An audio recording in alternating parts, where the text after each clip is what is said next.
अस्सलाम वालेकुम स्टूडेंट्स, आज हम 8th क्लास के उर्दू के 20th लेक्चर का आगाज़ करेंगे नरबानी उर्दू के सफ़ा नंबर 11, 12 और 13 से, जिसमें आज हम तफ़हीम पढ़ेंगे हज़रत उस्मान गनी रज़ी अल्लाह ताला अन्हु के हवाले से।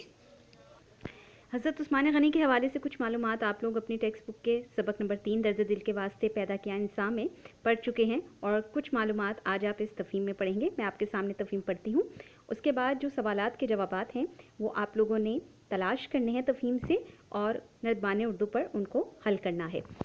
मैं आपके सामने तफ़हीम पढ़ती हूँ। मुसलमान मक्का मुकरमा से हिजरत करके मदीना मुनव्वरा पहुँचे तो इन्हें दीगर मुश्किलात के साथ पीने के पानी की किल्लत का भी सामना था।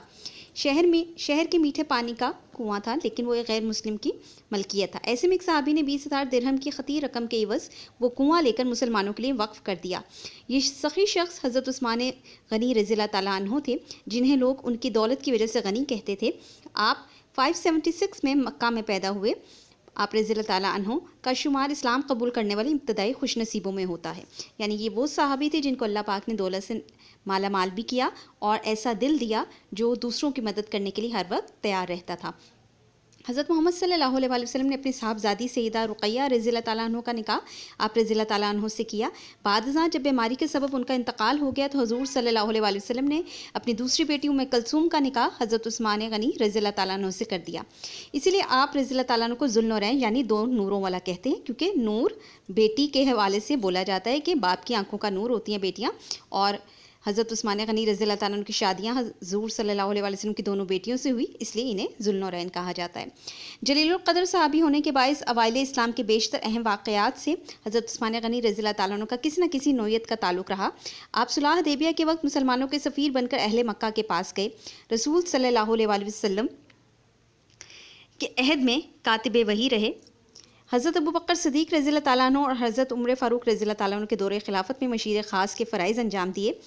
644 में हज़रत उस्मान रज़ी अल्लाह ताला अन्हु की शहादत के बाद आप मुसलमानों के तीसरे खलीफा मुंतखब हुए। हज़रत उस्मान गनी रज़ी अल्लाह ताला अन्हु के दौरे ख़िलाफ़त में मुसलमानों की फतूहात का सिलसिला दराज हुआ। आप रज़ी अल्लाह ताला अन्हु के ही अहद में पहला बहरी बेरा तैयार किया गया।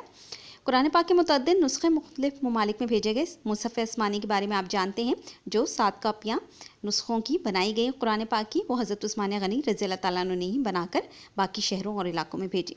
और मस्जिद नबवी की तोसी की गई, यानी उसको कुशादगी दी गई। 656 बामुताबिक 18 ज़िलहज 35 हिजरी को 82 साल की उम्र में आप रज़ी अल्लाह ताला अन्हु को शहीद कर दिया गया। दौरान शहादत आप रज़ी अल्लाह ताला अन्हु कुरान पाक की तिलावत कर रहे थे। आप रज़ी अल्लाह ताला अन्हु का दौरा खिलाफत 12 साल रहा। तो ये आप लोगों की तफ़हीम है। इसके बाद आपके पास आते हैं सवालात के जवाबात जो आपने करने हैं, लेकिन उसके लिए आपके लिए ज़रूरी है कि आप लोग सवालों को बहुत गौर से सुनें, ताकि आपके लिए सवालों को हल करना आसान रहे। पहला सवाल है आपके पास, हज़रत उस्मान गनी रज़ी अल्लाह ताला अन्हु कब और कहाँ पैदा हुए। दूसरा सवाल, हज़रत उस्मान गनी रज़ी अल्लाह ताला अन्हु कौन थे। तीसरा, हज़रत उस्मान गनी रज़ी अल्लाह ताला अन्हु को लोग गनी क्यों कहते थे। चौथा सवाल, हज़रत उस्मान गनी रज़ी अल्लाह ताला अन्हु को ज़ुल्नूरैन क्यों कहते थे। पाँचवां सवाल, हज़रत उस्मान गनी रज़ी अल्लाह ताला अन्हु को इस्लाम की बेशतर वाक़यात से क्या ताल्लुक़ रहा। उसके बाद आपके पास आते हैं जी, हज़रत उस्मान गनी रज़ी अल्लाह ताला अन्हु के दौरे ख़िलाफ़त का मुख्तसर अहवाल लिखिए। हज़रत उस्मान गनी रज़ी अल्लाह ताला अन्हु की शख्सियत पर 5 जुमले लिखिए, खाली जगह पुर कीजिए और इबारत का खुलासा लिखिए। ये आपने सवालात नरबानी उर्दू पर करने हैं। इसके बाद आपके पास आ जाता है सफ़ा नंबर 15, जो है तज़कीर व तानीस के हवाले से। अब इसमें ये बताया गया है कि कुछ ऐसे अल्फाज होते हैं जो जानदारों के हवाले से बोले जाते हैं, तो और वो उन जानदारों की मुज़क्कर और मुअन्नस दोनों होते हैं। जैसे कुछ ऐसे इक़साम हैं, मर्द और औरत, बैल और गाय, जिनके जो जानदार हैं और इनके बारे में आप लोग जानते हैं कि इनके मुज़क्कर और मुअन्नस दोनों बन सकते हैं। लेकिन कुछ ऐसे अस्मा, कुछ ऐसे इसम होते हैं जिनको जब पढ़ा जाता है तो ये हमेशा मुअन्नस ही मालूम होते हैं। तो जैसे परी, अना, ये तमाम जो अल्फाज हैं ये आपके पास जो हैं ये आपको मुअन्नस में मिलते हैं। इसके अलावा कुछ ऐसे अल्फाज हैं जो सिर्फ मुज़क्कर के लिए इस्तेमाल होते हैं, जैसे फ़रिश्ता और देव वग़ैरह। मगर कुछ ऐसे अल्फाज आपको मिलेंगे जो ना मुज़क्कर हैं ना मुअन्नस हैं, बल्कि दोनों में ही शमूलियत रखते हैं। जैसे कुछ अल्फाज हैं मेज़बान, मेहमान। अब मेज़बान, मेहमान, इसमें आपको फ़र्क नहीं पता लगता कि ये किसी आदमी के हवाले से बोला गया या औरत के हवाले से बोला गया है। तो आप जब तज़कीर व तनीस پڑھتے ہیں اور سمجھتے ہیں تو آپ کو پتہ لگتا ہے کہ کچھ الفاظ ایسے بھی موجود ہیں جو مذکر اور مؤنث دونوں حوالے سے پکارے جا سکتے ہیں۔ اب آپ کے سامنے یہ مثالیں موجود ہیں، آپ نے ان کو مذکر مؤنث اور مشترکہ مذکر مؤنث کے کالم میں فل کرنا ہے۔ میں آپ کو مشترکہ مذکر مؤنث کے بارے میں تھوڑا سا اور بتا دیتی ہوں کہ جیسے آپ کے پاس ایک لفظ ہے دشمن، اب دشمن عورت بھی ہو سکتی ہے، مرد بھی ہو سکتا ہے۔